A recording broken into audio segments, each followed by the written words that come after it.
Hi, everyone. Welcome to Record Club. It's me, Shawn, and Jennie. Hello, Jennie. Hello. How are we doing today? You say hello here in a way that you only say it on this podcast. That's my podcast person. Hello. This isn't the real me. No. That's my Kevin McAllister. Oh, that is hello. You're right. Then he puts a head in the doggy door. You nailed it. You're absolutely right. Anyways, well, hi, everyone. Today, we are talking about Black Sabbath, Master of Reality, classic. Classic album. Did you already own this one? You know what, Jennie? Did you know I was going to bring this up? No, I don't know what you're about to say, so. Jennie, I was going through because I was like, well, let me see. My dad gave me all of his records, as I mentioned before. And so, Brag. I know. So I'm like, I definitely have a lot of Black Sabbath. Let me go through. And so I have them right here, actually. Oh. Didn't even tell you I was going to do this. I could sense it. But I have so many. Whoa. I have this one. I wonder what they are. And, Live at Last. Volume 4. We Sold Our Soul for Rock and Roll. Okay. Sabbath, Bloody Sabbath. Wow. I don't know what this one's called. What is this one called? Never Say Die. Never Say Die. Never say never. Justin Bieber. And this one's Technical Ecstasy. I've never heard this one. I have no idea what the fuck's on that one. Sounds hot. Then, look at this one. Born Again. Dope. And of course, Sabotage. But no Master of Reality. I have every other Black Sabbath, including up there, it's Heaven and Hell. That's the Dio years. But still, no. Ronnie James Dio? Ronnie James Dio, but no Master. I mean, maybe it's a. Sorry. Are we fighting? My chair just running into ears. Bumper cars. But yeah, I couldn't find it. So I'm wondering if I just put it in the wrong category or if he didn't get it. I have no idea. Anyways. Your dad didn't even get you that one? So He hates you. I guess, or maybe he wanted to keep that one for himself. Yeah, he didn't give you everything. He gave you almost everything. Yeah, you get most. Maybe you don't he get has all. that one framed. Maybe. We should look in the game room. Okay, I will. Anyways, but now I know I need to get that record, or this next record. To the John Mayer and the Sarah McLachlan. It is a wild. His a whiplash in that place. I'm like, what the fuck? his game room has band posters and whatever. He has old ticket stubs. Have you ever seen the Fleetwood Mac one from 1977? That's so cool. I didn't realize to that degree what it was, but yes, I've seen. Yeah. I like that about your dad, that he'll like anything. You didn't inherit that. I'm learning to. You're a brat. But your dad will be like, I love Sarah McLachlan so much. I'm like, good for you. Yeah. Who doesn't? She's amazing. There you go. Anyways, so this has been, for me, a super fun week to revisit this album. I don't know. I didn't know this album. You didn't? No. Did you know any of the songs on this album? Yes. Okay. But I don't know how. Interesting. This is their third album. I mean, I think I just knew 2. Sweet Leaf, was that one? No, I hate that one. I knew, Jennie, that first 10 seconds was gonna it was a done deal on that one. I knew it. But we'll get past that. Hate. I'll never get past it. That's not my style. Okay, well, fair enough. This is their third album. It's so crazy how fast bands worked back then. They released those first 2 albums in 1970 and then toured a shitload and then released this album in June of 71 or July of 71. I think it was. I mean, people still do that. I know, but that's Have you heard of Taylor Swift? But 3 albums. Yeah, I mean, she does it too, but 3 albums in that a year and a half is a lot of albums. Have you heard of Taylor Swift? I have heard of her. Okay, I'm just saying. I'm just saying. I don't know if you remember Folklore, Evermore. I do. Back to back. Yes. But anyways, it's months. Sure. But very impressive to me. This was considered to be their heaviest album. This was the one where they talked about the drop tune, tuning it down. It was this one. I have notes about that. I bet you do. I don't even know what it means, though. Drop tuning? No, I don't know about music. I like music. I don't know anything. I like to say that I know what it means. I just know that you made the strings looser. Bloody strings. That's all I know. I don't know much. It's like, oh yeah, It's like going down 3 piano chords. Exactly. Look at you. I looked that up. Wow. But I don't even get what that means. Okay. Well, it's okay. It's interesting, the way that they redistributed the Black Sabbath in the UK to the US. It became like, first off, they were on top of the pops. Okay. And this is before this album came out. And so they started getting a younger crowd, which they were like not really sure like what to do with this. Like there was like girls screaming like, Seems like they figured out what to do with that. No, I'm sure they did. But anyways, so Sabotage started getting really popular in the US. So they delayed the release of this by like a month and a half because they wanted like record sales to continue. So Master Reality came out, I think in August in the US, but maybe June or something like that in the UK. So got it. Anyways, let's get into it. Let's talk about this album. I again had a fantastic week listening to this. God, this is so good. I don't want to give it away when I'm going to score this, but I was very excited. Okay, Jennie, you got to buckle up for this. I apologize. We are going to listen to Sweet Leaf. God, nightmare. I know, but listen to it after this. I can't. It doesn't exist. Uh-oh. Oh, there it is.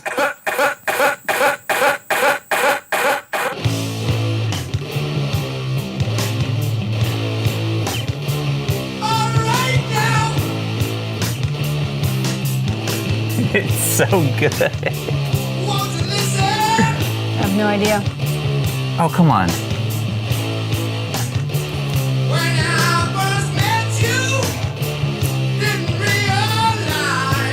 Okay. I can listen to the whole thing, but I'll stop it. But I don't want to. Okay. My first note is the intro is a criminal offense. Okay. Thanks, Tony. But they're smoking weed. It's a love song to marijuana. Okay. Is it a love song to coughing? Yeah. Okay, fair enough. Remember when I dated that stoner for like 2 years? Yeah. He coughed so much. It was so fucking annoying. There you go. Ugh. You were afraid of that guy. Yeah. And I will say, rightfully so. It's like, yeah, that's true. I'm not going to say like, oh no, the guy scared the shit out of me. As he should have. All right, this song was written by the whole band. Our band, as a reminder, is Tony Iommi. Do you remember when you got into, what was that school you got into? USD, and we were hanging out and you jumped on me and like, you couldn't handle it. You were laying on top of me because you were so excited. Because I thought he would catch me, but instead he just got bowled over by my huge body. No, and then you were laying on top of me and I was like, oh my God, he's going to come home and he's going to murder me. I mean, laying on top of you sounds like I was like just laying on No, you. it was just I jumped into a hug. Yeah. You got knocked over. Correct. We crashed to the ground. And I was like, if he comes over in this moment, I know.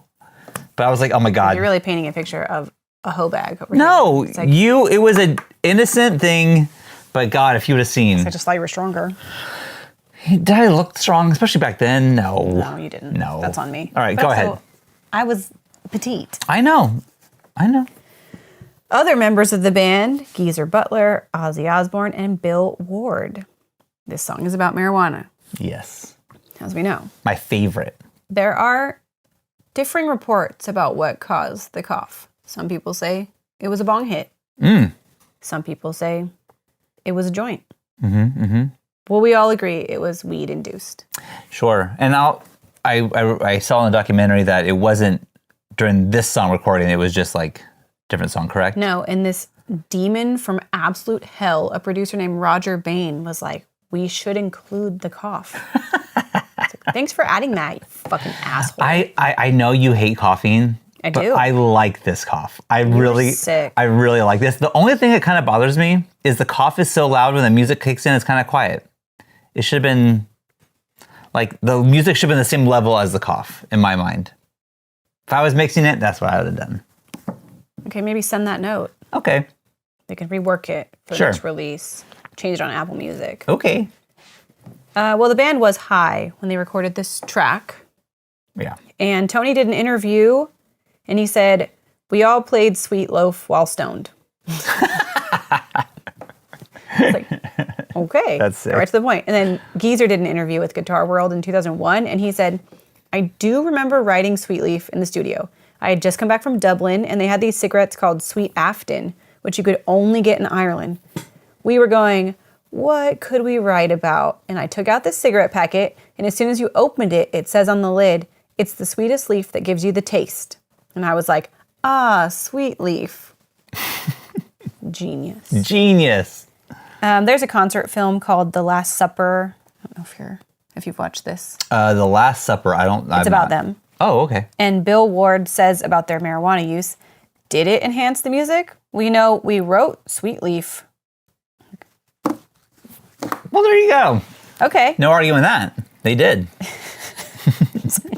Whatever. Then he was just saying it was like part of their lifestyle at the time. It was like, Sure. What are you high right now? That wasn't even a point. You didn't make a point. Well, Billy Corgan has said that the significance of Sweet Leaf was an influence on the sound of the Smashing Pumpkins. oh, wow. He said he first heard the song from his uncle's copy of Master of Reality when he was 8 years old and thought, this is what God sounds like.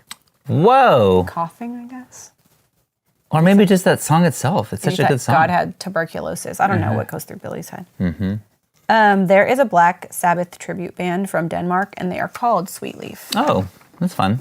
You know, the Beastie Boys used the main guitar riff paired with a loop of a drum sample from When the Levee Breaks by Led Zeppelin as the instrumental basis for their song, Rhymin' and Stealin'. The Butthole Surfers, great name. I was listening to them today. That's really weird. I Because I feel like you could never say that. I never could, but I was driving with Beckett and listening to Lithium on Sirius, and they played a little like stinger for, I don't know, just like you're listening to Lithium, and they played a second at Butthole Surfers. I was like, I've heard that song forever, so I put it on Pepper today. Weird. Crazy. Well, they reworked the song as Sweat Loaf. Oh. Not quite as cute. And speaking of Pepper, the Red Hot Chili Peppers play the riff as the outro to their song Give It Away, which I know is one of your absolute favorites. Don't say this. This has been covered 31 times by Godsmack, by 6 Feet Under, Godsmack? by Ugly Kid Joe, by Cadaver. Oh. It was in the movie Almost Famous. Oh, yes. Because he saw Black Sabbath when he went to the sports arena. He snuck it backstage to the Black Sabbath show. I love that movie. You really do. I really do. My dad went to that concert that they talked about in that movie. That's pretty cool. He was at that sports arena. Your dad went to every concert. That's true. That's why I can't hear shit. He was I know, he really can't. And also, I think he was like 13 when he did that. No. Your dad and his brothers, I just know, were running amok all over San Diego. Dude, no shit. Those 5 Chatfield boys. You know that like they became like, the neighborhood problem.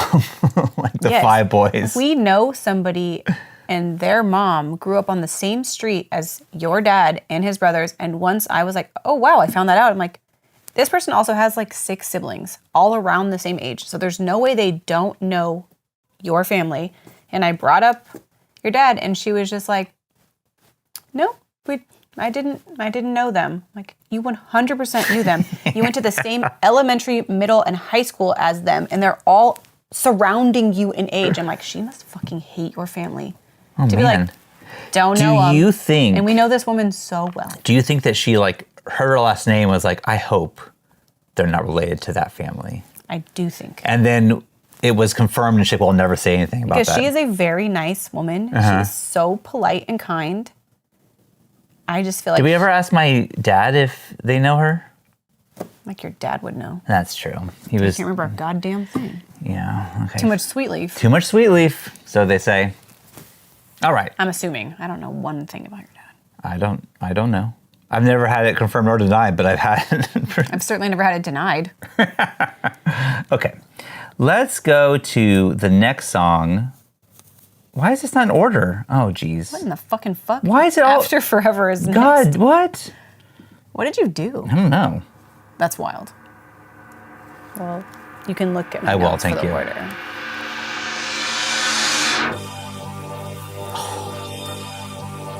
It's so cool. It's so cool. I'm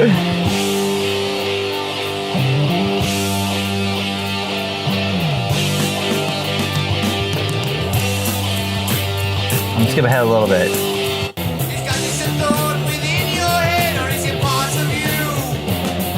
Is Christ just a name that you read in the book when you were in school? I didn't read that at school.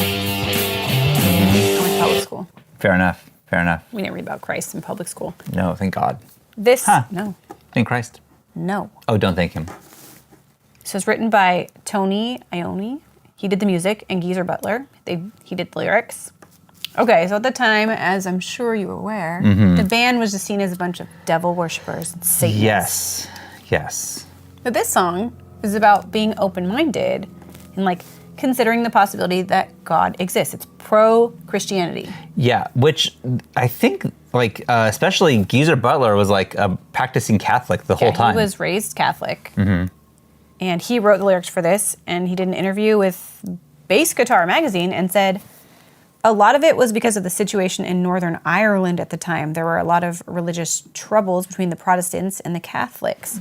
I was brought up strictly Catholic, and I guess I was naive in thinking that religion shouldn't be fought over. I always felt that God and Jesus wanted us to love each other. It was just a bad time in Northern Ireland, setting bombs off in England and such. We all believed in Jesus, and yet people were killing each other over it. To me, it was just ridiculous. I thought that if God could see us killing each other in his name, he'd be disgusted. But that makes sense. Couldn't he?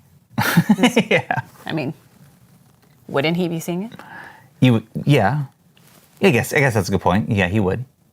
Well, I guess he just doesn't have a direct pipeline, so he doesn't know God's thoughts. He's just imagining that's what they would be. Right. I would probably agree with that. Yeah. There was a band in the UK at the same time, and I'm blanking on it now, but they were called Black Sheep. Sacrifice, Black, I don't fucking know. It doesn't matter. But people were confused because they were like a satanic band, and they were like trying to like do like satanic things on stage, like scare people. And so people got confused also that Black Sabbath with them. Head off, or... Well, that was. You know, I should have listened to the last episode because I was worried that people were going to be able to hear me drinking my water, but I didn't listen, and now I have no idea. So I have to continue living in fear. They can't hear it. Just don't say that you can hear it if you can hear it. I can hear you. Oh my God. Anyway, they barely performed this song in concert in 1971 and 1972, and then they didn't perform it at all after 1972 until New Year's Eve on December 31st, 1998, which was called New Year's Evil. That's so cool. It was this gigantic metal show that was going to ring in 1991, Nice. 1999, hello. And it was at the Bank One ballpark in Arizona, which I believe is now Chase Field. It is, yes. But it had a bunch of people there like Pantera, Megadeth, Slayer, Soulfly. Oh, I'm not familiar with that one. no, me neither. This song has been covered 10 times by Berserker, Biohazard, Okay. and Christian heavy metal band Stryper. I heard about this in this documentary because this is like a pro-God song. Now, there was one line that he got in trouble with about the Pope. Like, something like, would you want to see the Pope at the end of the... Would you like to see the Pope on the end of a rope? Do you think he's a fool? And he was saying, well, I was just asking the question. I don't think that... I didn't want that. It's just a question. It's just a question. He didn't say that he wanted to see the Pope at the end of the rope. But that band, Stryper or whatever they're called, Yes. they didn't change any lyrics. They just sang it as is because... Well, they think it's pro-Christianity, so why would they? Which it was. According to Geezer, it is. And according to frontman Michael Sweet of Stryper, he said, "We grew up on Black Sabbath. It says something. Okay. Stryper covering a Sabbath tune causes much controversy. The lyrics are very interesting because it questions if Sabbath was a Christian band or not. They could have been the first Christian group if you take a closer look at those lyrics." No. Do you think they are? I think he means like the first Christian metal group. Right. Sure. But he didn't use that word. In this documentary, there's a part when they went to the U.S. and they got booked to play at a Catholic school. And Fuck. Yeah, I know. Ozzy came out, and I guess the first 2 rows were like nuns and priests, and he was looking back like, what is happening? Okay. Why would you be performing at a school anyway? It was some kind of charity event. I guess they had like Chicago do it the year before, and another 70s band do it. So that was just the thing they were doing. But they raised the most money for the Catholic school than any other band. It was them. Them versus who? Chicago. And Yes, you've already named Chicago. I just want to know how many bands are we talking about when it's like they raised like the most? 3. It's like, so nobody really has done this. And how much more money was it? well, Was it like $3,000 more dollars? Or was it like $18? they raised $8,000. I don't know what the other bands raised. I can go back and look if You're not going to do that even if I ask. she's right. All right, next song, which I definitely know is Embryo. I'm glad you memorized. I memorized it. 28 seconds. Yeah, this isn't really a song. It's more like an intro. It's an interlude, yeah.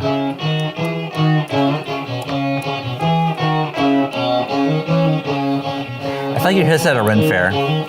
Definitely.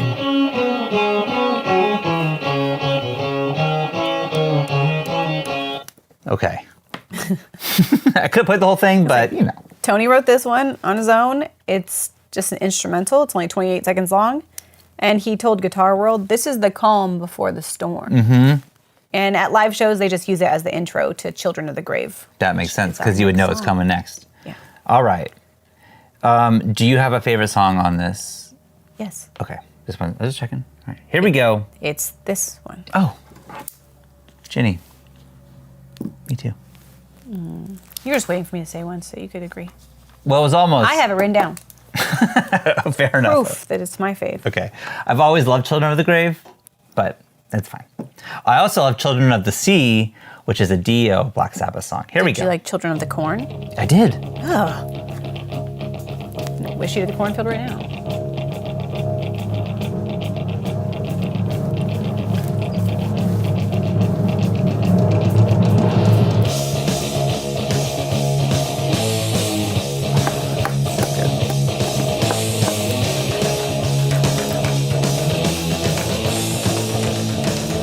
Okay, I'm gonna skip ahead a little bit, although it kills me, but Children of tomorrow, there's that fall today.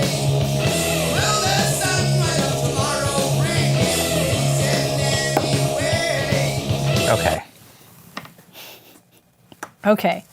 This one was written by the whole band. This is the only single from the album. It didn't chart, That's crazy. but it is widely considered to be one of their best songs. Gotta agree. Gotta agree. Although there was a critic from the U.S. at the time named Lester Bangs, and he Oh, called I know this, Lester Bangs. He's in Almost Famous. Well, he called this naive, simplistic, absolute doggerel, but in the rock and roll tradition. So I'm like, so you didn't like it? The hell? But Tony said later, if you listen to critics too much, you'll lose your identity. We didn't listen. So good for you. Respect that. This song is about the threat of like nuclear war and how young people need to stand up against corrupt politicians and spread peace and love because these wars are going to put an end to the human race. So I feel that It was today. like relevant. Like we can't just keep continuing to neglect the earth and destroy everybody. Like fucking fuck, I hate this place. Geezer did an interview and he said, people were just starting to realize about pollution, climate change and that sort of stuff. It was right at the beginning of that, and it was a song about how we were all going to be children of the grave if we don't do something about the environment. So Hell yeah. wise. Hell yeah.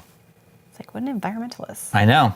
So right, but like, we're still not doing enough about No. the environment. Definitely not. Not even close. No. It's bleak. This is one of the songs they played at the Live Aid event in 1985. All right, cool. This has been covered at least 28 times. White Zombie, Grave Digger. Oh. It was in Guitar Hero, the Warriors of Rock edition. I didn't play that one, It but came out in 2010. I didn't write it down. I should have played it. Well, yeah, but I was on Rock Band at that point. It's also in an episode of the Looney Tunes show, which was a surprise for me. Okay. And also one episode of The Continental, which I realized we never watched. That's that John Wick. Oh, yeah. Wasn't Mel Gibson in it? Maybe that's why I didn't watch it. He was? Ew, if he was, I'm gonna that's look exactly it up. why I didn't watch it. You keep talking. I'll look this up because I thought he was. Also in the movie Beavis and Butthead Do America. Oh, I saw that. Yeah, it's like I saw that a million years ago. I was at my friend's house. I wasn't allowed to watch it at home, but I snuck it. So many rules. God, it really is crazy, right? Was Mel Gibson in Passion of the Christ, yes. Can we make a sequel to that? Yes, he is. Oh, cool. That's right. Yes, he. Guess that's why we didn't watch That's why we didn't watch it. I was pretty sure. I can't support Mel Gibson projects. No, God. Anyways, All right. God, he was such a disappointment. I know. To be that talented and that hot. Did you have to be such a piece of shit, Mel? You had to be abusive. You had to be a Holocaust denier of all fucking things. What the fuck? What is that? I don't know. Literally, history exists, you dumb bitch. And like, it wasn't even that long ago. I know. But he's so sure of what happened 2,000 years ago with the Passion of the Christ. Fuck you. All right. There's so much evidence. Like, all you have to do is like Go look to one anywhere. place. Like, you can find this is real. This really happened. It's like, it's not like it's hard to prove. I know. Fuck. Dude, I know. Stupid ass bitch. Next is Orchid. Is that correct? Yeah. Okay. Orchid. Fuck you, Mel Gibson. Yeah. He's probably watching this. Yeah. He's a subscriber. He pays a lot. I'm not gonna give him a shout out. He's in the gold tier, but we don't shout him out. He's like, I don't care what song you want us to talk about.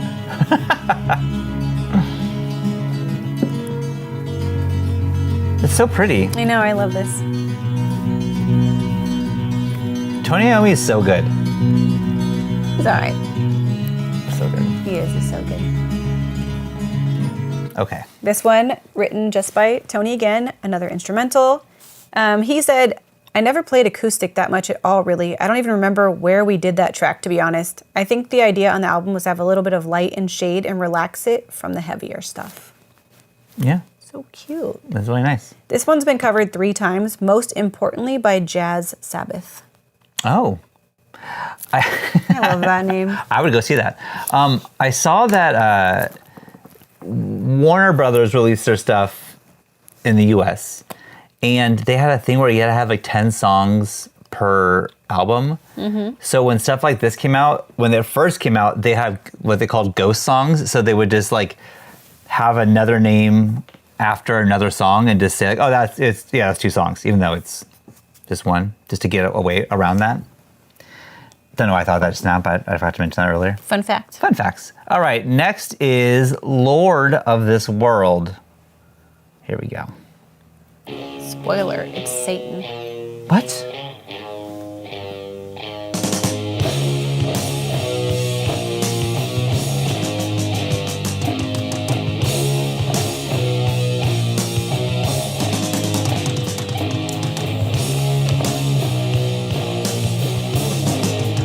This part right here. Right, actually, I have this one. It's so good. It's so good.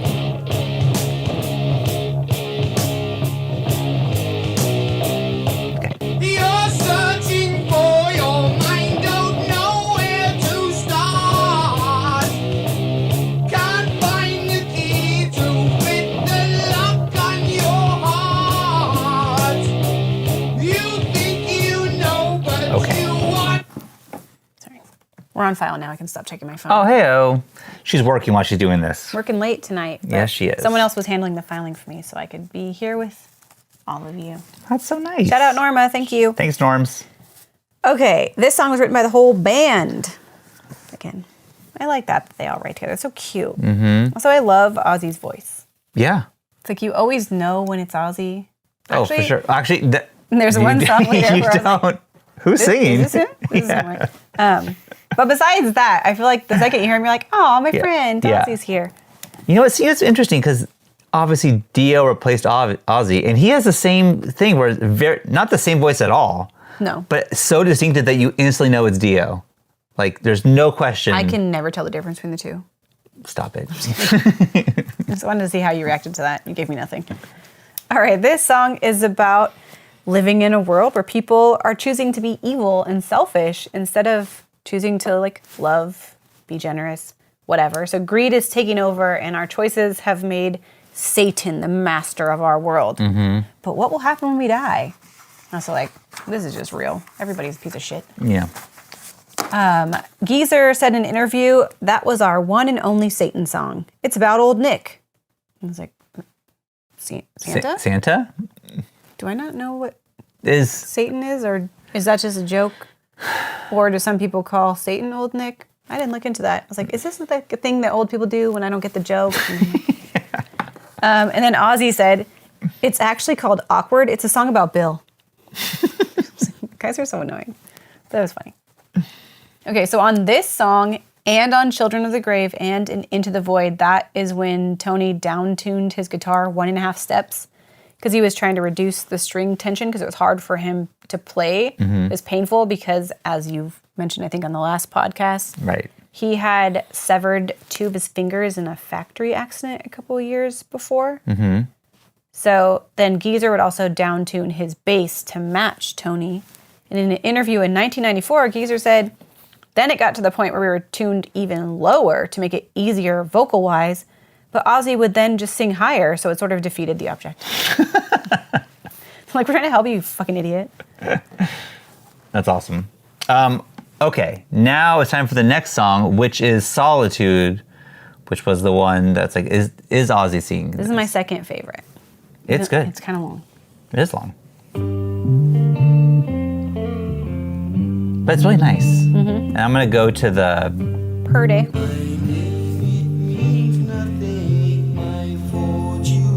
I mean, this does not sound like Ozzy Osbourne. Yeah, I had to check. I looked to make sure it was really him.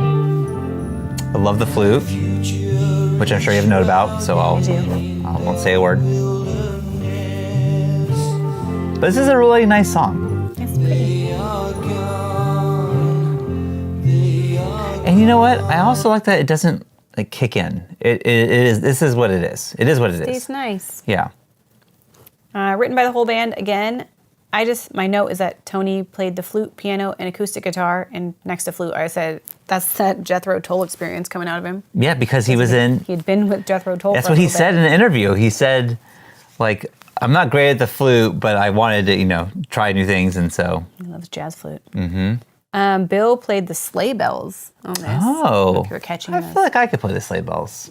I feel certain you could. I'm pretty sure. I feel like you must have, in a holiday play as a child or something. Yeah, we did a lot of recitals with the xylophone. I played those a lot. Wow. And recitals, yep. You always had to wear black sweatpants, white polo shirt. That was the attire. I'm so upset. Yeah. I was on board until you mixed a polo shirt with a sweatpant. I was like, oh, that was be comfy cozy. Maybe it was sweater. just black pants. My parents just always put me in black sweatpants, but that was the look. That's gross. I hate that. Yeah, it's not great. It's like remember when Beckett used to wear polo shirts with his basketball shorts? Yeah. Why? Why did you even dress up the top half? No one asked you to wear a polo shirt. Just put on a t-shirt. Fucking fuck. Anyway, sorry, I went distracted there. I went all crazy. I don't apologize for it. Okay. This was the B-side to the Children of the Grave single. Nice. And I said, Ozzy sounds so pretty. They put a delay effect on the vocals to provide the effect of a second vocal track. And Tony said, this might be the first love song we ever recorded. Even though it's kind of about being depressed because you've broken up. Right. But that's still a love song. Yeah. This has never been performed live by the band or any of them in their solo careers. I saw that, which is interesting. Too soft. Yeah, but also, the song is Solitude, and it's everything else has been played, but that hasn't. How about that? So sad. It's sitting there alone. This has been covered 12 times, and I really like the name of Albino Python and Green Carnation. Nice. Everybody that covers the songs has fun names. Yeah. This was in episodes of the show Supernatural. I haven't seen that. Me neither. I always wonder if we should. I don't want to be scared. Oh, is it scary? I'll watch it. I don't know if it's scary, but Supernatural sounds like I'm going to get scared. Yeah. But the cover doesn't look very scary to me. It's got Dean from Gilmore Girls. That scares me. Yeah, it's pretty scary. And Blacklist. I haven't seen that. I've also not seen because of how it looks dumb. It looks dumb. It's you know what? I didn't see Monk either because of that. I won't watch Monk. I also didn't watch Monk, but my aunt and uncle loved that show. I went to visit them once in Florida, and they talked about it nonstop. The name... But I like Tony Shalhoub. I don't like his name. I know it's crazy. Monk or Tony Shalhoub? Both. Monk starring Tony Shalhoub is just You think he should have whitewashed his name? no. But I'm saying you put all those together. Monk starring Tony Shalhoub. I'm out. I'm out. Wow. What does that Sorry mean? for having an ethnic last name. Is Shalhoub an ethnic last name? Is it Jewish? I don't know. I don't want to continue this conversation with you. Well, I'm sorry if I offended anyone. You offended Tony Shalhoub. I'm Who's sorry. a lovely man, I'm sure. I'm sure, And but according to my Aunt Teresa and my dear Uncle Murph, who is now passed, that was a terrific show, and we should all be watching it. change the name Monk and then I'll think about it. Also, this is so upsetting. This was in a movie that came out last year, and I know I'm going to fuck the name up because this is a word that has traumatized me through my entire life. Ghost of Tsushima. No, I told you never to say that again. What is it? Anemone. What? Fuck you. I said it once. And that's all you get. Where is it? Oh, I don't know. Like a sea anemone. Oh, an enemy. Yeah, you did it. Oh. You said sea anemone and then you got it. Yeah, it's easier to put that in front of it, but that's not what the movie is called. Yeah, just say it quite to yourself like an enemy. That's embarrassing. Daniel Day-Lewis is in it. Yeah, his son directed it. I didn't see it though. Oh. So you already knew about it and you just made me say it to be a bitch. Well, I forgot. That's what it's called. Okay, time for the last I song. get to love you after this. Oh my gosh. Into the Void. Which is, could be my... Song about my vagina. My goodness. I can't think of anything. You distracted me.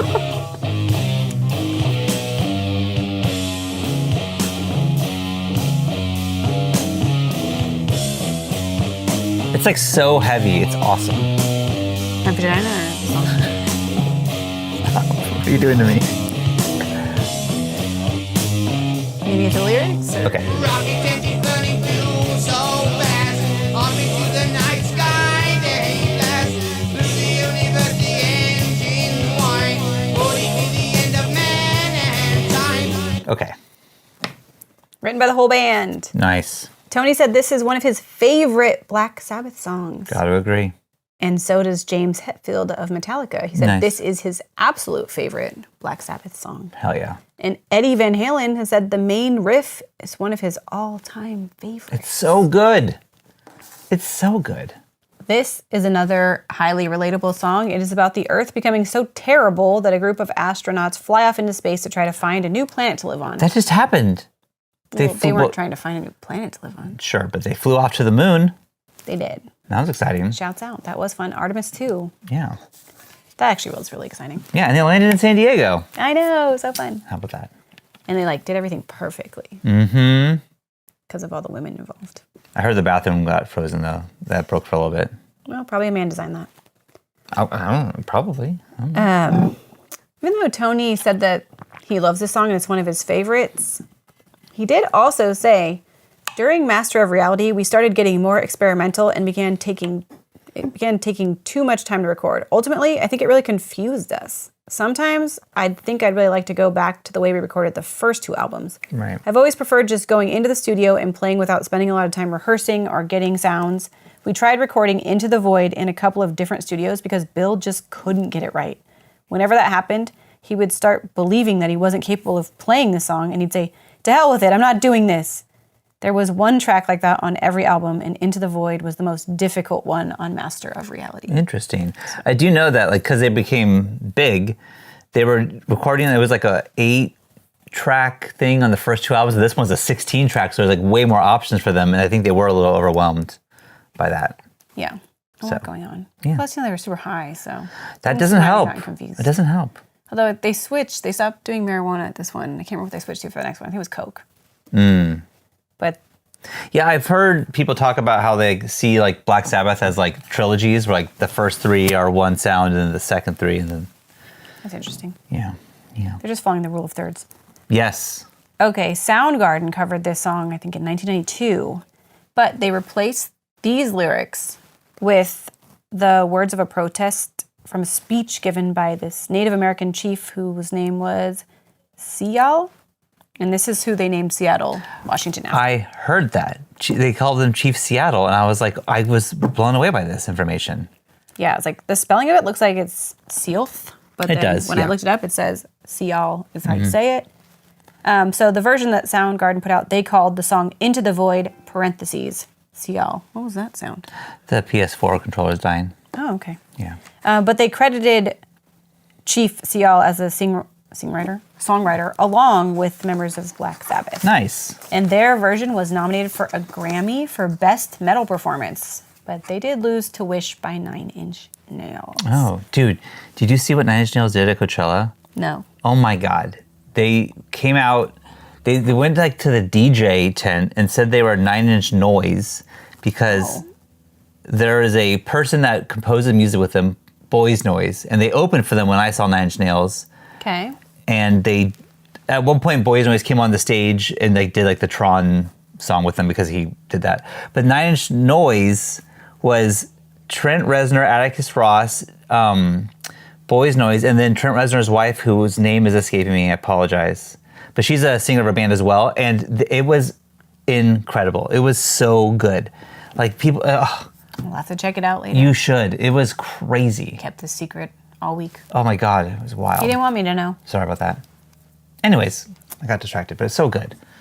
Well, this song has been covered 25 times, and hardcore punk band Void got their name from this song. Oh, There is a documentary that maybe you've seen called Dogtown and Two Boys. I've not seen Dogtown. Oh, well, it's about like the birth of surf and skate culture in the 70s. Yeah. It came out in the early 2000s, I think. Yes. I've heard of it. I just haven't You know seen what it. is. Yeah. I thought maybe you'd seen it. No, I haven't seen it though. Anyway, that was All right. Well, Jennie, your first time listening to Master of Reality, what did you think? well, except for that horrible start. Let's get rid of the first 10 seconds. I loved it, so I give it a 4.75 minus 2.5 for the fucking coughing. Coughing so bad, huh? Absolutely disgusting. This is Could have lost a whole point for that. I was being generous. absolute 5. Because the song was so good, I only took away a 0.25. This for me is one of the best albums we've covered this whole show. I love this. Wow. And I was thinking about it a lot, and it's like, do I like this more than their first album? And I may. I don't know. I don't know either. I can't decide. The first 3 albums really are just like some of my favorite albums of all time. But the fact that like this may be better, I don't know. It's tough. It's tough. It's hard to be you. Thank you. Yes. All right, let's see what Rolling Stone had to say. Paranoid may have had bigger hits, but Master of Reality, released a mere 6 months later, is heavier. It was the band's first attempt to use the recording studio, and it's full of ambitious ideas. Check out Billboard's Funky Timble on the work Children of the Grave. The highlight is Sweet Leaf, a droning love song to marijuana. The vibe is perfectly summed up by the final track, Into the Void, but it isn't all relentless doom. After Forever, written by bassist Geezer Butler, pretty much invents the idea of Christian metal. You did it, Geese. Geezer, you done it. And we thank you for your service. Yeah, I'll say this is probably the best and only good Christian metal song out there. Can't think of another one. Well, you can't say that because you've never listened to any. What about You don't know how good it is. Creed? Oh, God. Is that Christian metal? I don't know. How would I know? I don't know. Well, I'm not your dad. That's true. Thank God. I'm not someone that I mentioned previous on this podcast, but wouldn't name, said that we saw them at Thanksgiving. Okay, well, now it's time for the song of the week, which is You Keep Me Hanging On by Diana Ross and the Supremes. We've covered the song, but that was years ago. So let's listen to it again. Okay.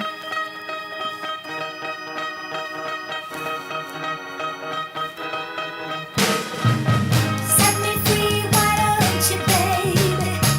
Get out my life, why don't you, baby? 'Cause you don't really love me.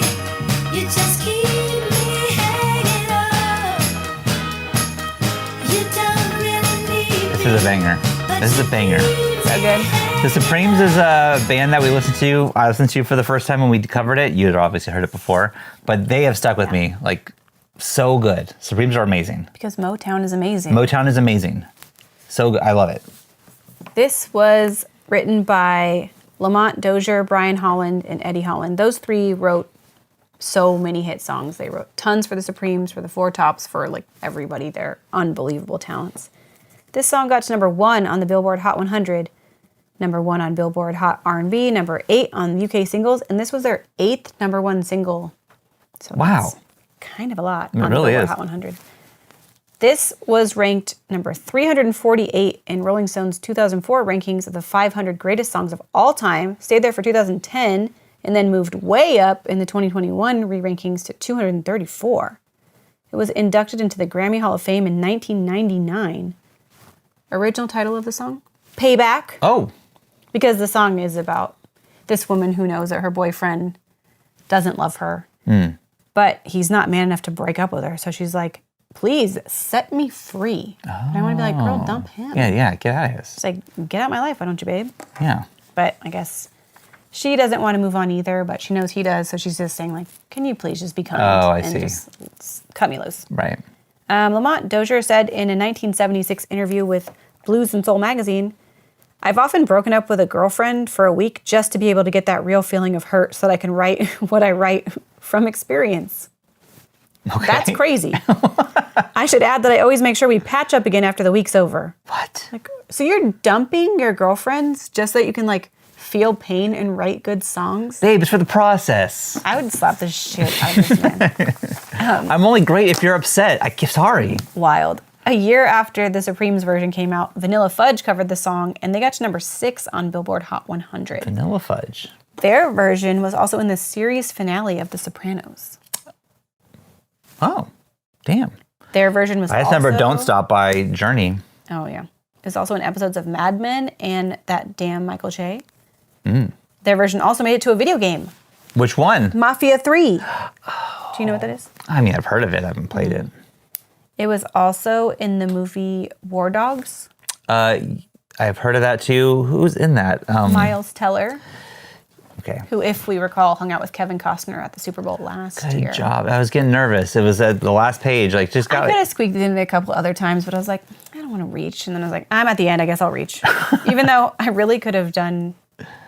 It doesn't matter. Who cares? Okay. It was also in the movie Once Upon a Time in Hollywood, along with 500,000 actors that I know I could have found a connection for. And I'm just That- I'm tired. I don't care anymore. I love that movie. I know. I love it. Not me. Never seen it. You've never seen it? You should watch it with me. I don't want to. Yeah. I know. I already know the spoiler. What? What's the spoiler? Well, I don't want to say. What if they don't know the spoiler? Because I know who Margot Robbie is in the movie. Uh-huh. And I know that it is not true to life. Okay, that's true. Because that was the reason I wouldn't watch it. Right.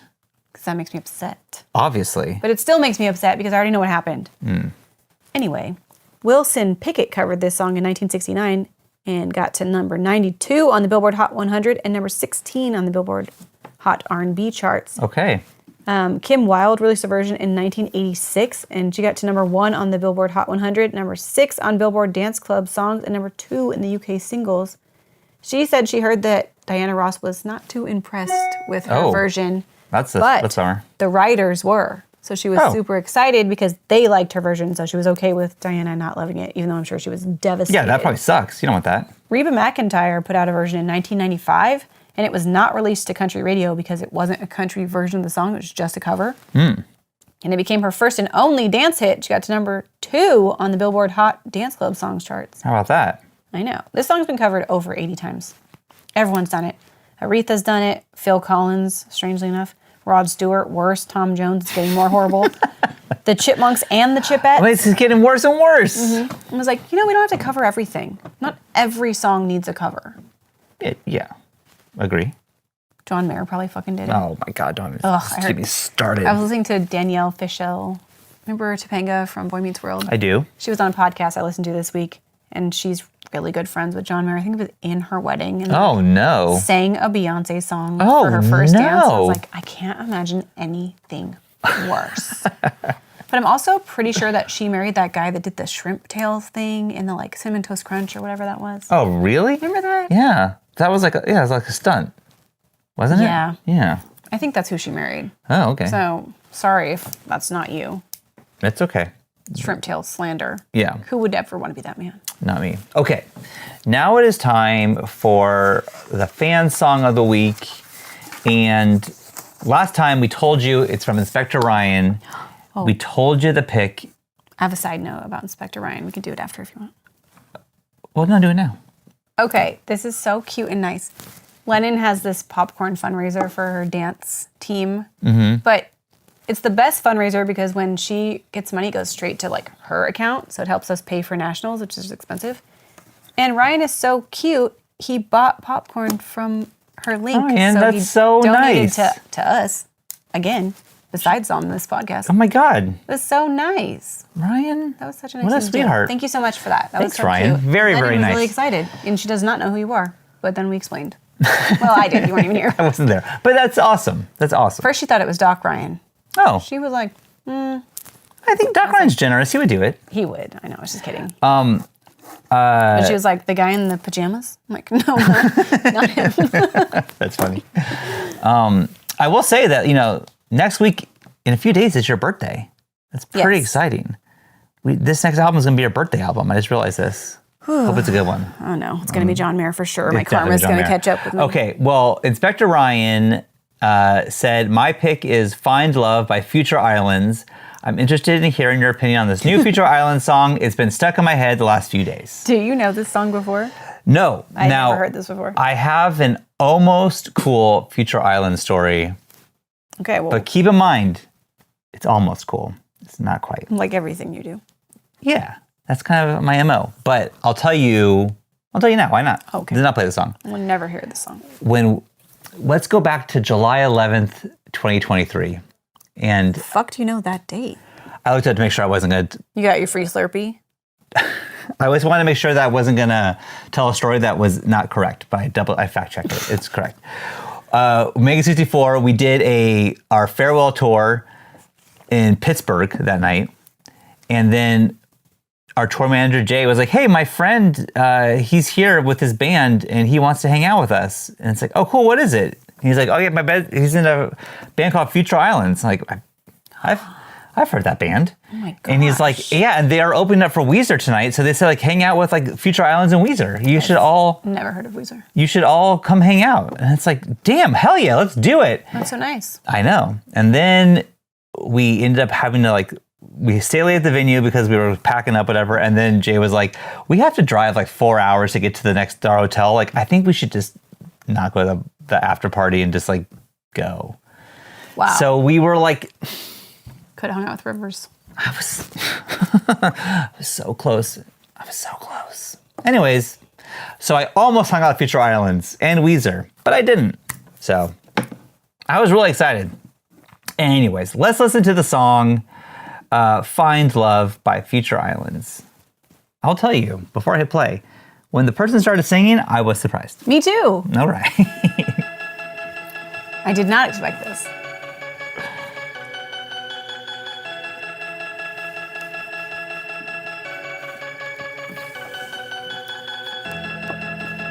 See if you're surprised too.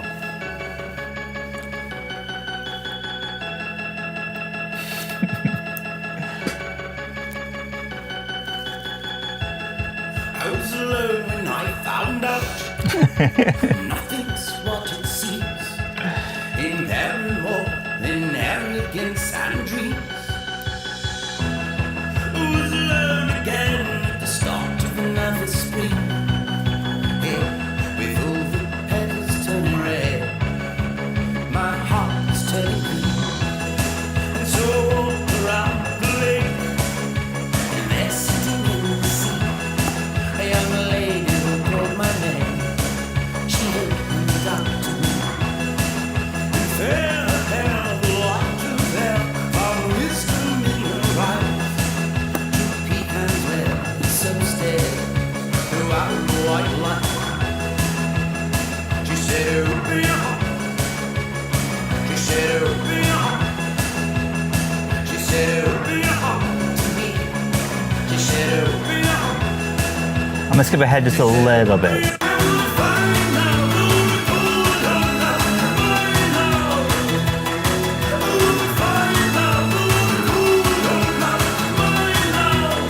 All right. I love this, Ryan. And I had I've heard of Future Islands 1,000 times. As I said, almost became best friends with them, but I've never heard their music before. This is the first song I've ever heard of theirs. And I liked it a lot. I really liked it.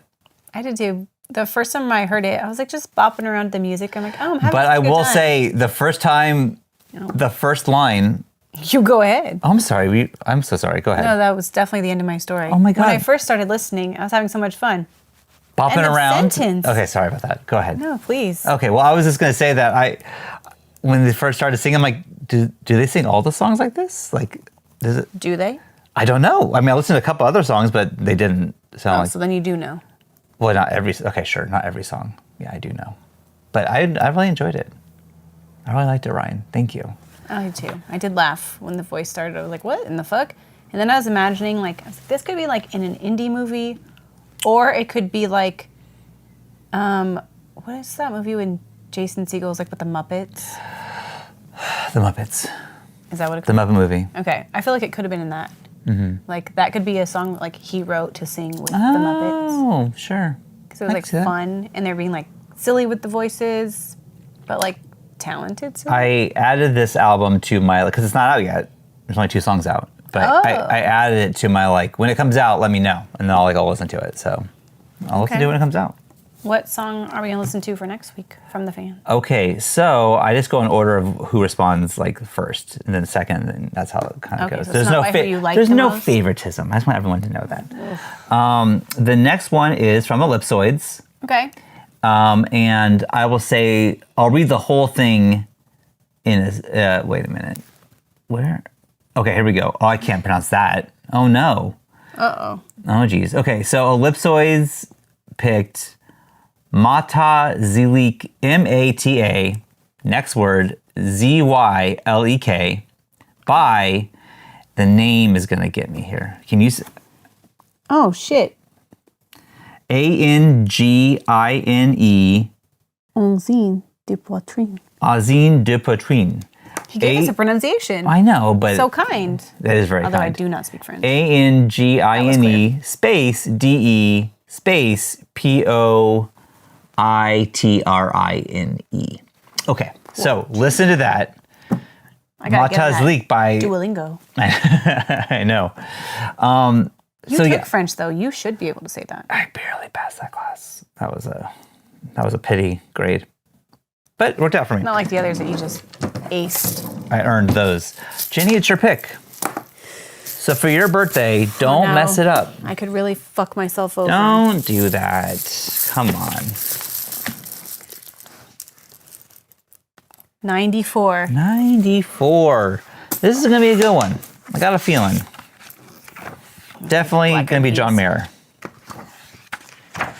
Okay, we're getting close. Too far. I did too much. The Stooges Funhouse. I don't know what that is. I have no idea. I've heard of the Stooges, never listened to them, so I don't Or know. the Three Stooges. I don't think it's the same thing. I'm assuming it is. It's probably just like Shemp's little side project. Okay, and Everyone's favorite original stooge, Shemp. then there's almost Missy Elliott. You'd have loved that. That would have made people so mad. Back in the old days, people would have been mad at that. What, Missy Elliott? No, that I called Shemp an original stooge. Oh, I don't even know what that means. I'm not Wow. familiar with the Three Stooges at all. Oh my God, Jennie, the song is "I Will Always Love You" by Whitney Houston. And there's my birthday. There's your gift. How about that? All right, everyone, listen to however I pronounce that Ellipsoid song. I already have my Kevin Costner for next week. What could it be? "I Will Always Love You" by Whitney Houston and "Funhouse" by the Stooges. Okay, I want to do my shouts outs. Let's see how long this album is. But I especially want to say we got more people added to our We did. That was so golden exciting. producer tier, and Oh, that's what that's called. I don't know, golden record. I forget what I don't know any of the names. Golden record is like the thank you ones, and the picking the music is platinum. Oh, but I don't know like exactly what I called it. I forget. I feel But like we could let the Goldens do one now and then. Sure. Send in a song if you want. Hit me up. Anyways, I want to say we got more people added to that tier, and it helps us out so much. Again, we got these mics, which I was told sound better. And I just really want to say thank you to everyone who's supported us on Patreon, but especially want to thank you to Turtleverse, Dan, who's been there since day one, Kevin Shouts Held, out. same. Hey, everyone's My boy. Inspector Ryan, of course, Ellipsoids, Fromaginator, Chalolu, What is wrong with you? I don't know, Jenny. Why can't I say this? Oh, no, it's so But we have our new golden members, and they are Pinky Oats, or Dash. AKA Dash. Dash, what's up? And Armand. Thank you so much. Hello, Armand. For being on this level and just for watching our show, everyone. That's really so nice. appreciate it. Appreciate you. And yeah, we love you. Thank you so much. We will see you next time. We'll see you next time. All right. I'll be Listen to older. the Stooges. You'll be older, Probably not wiser. but sexier. Goodbye. Bitch, though. What?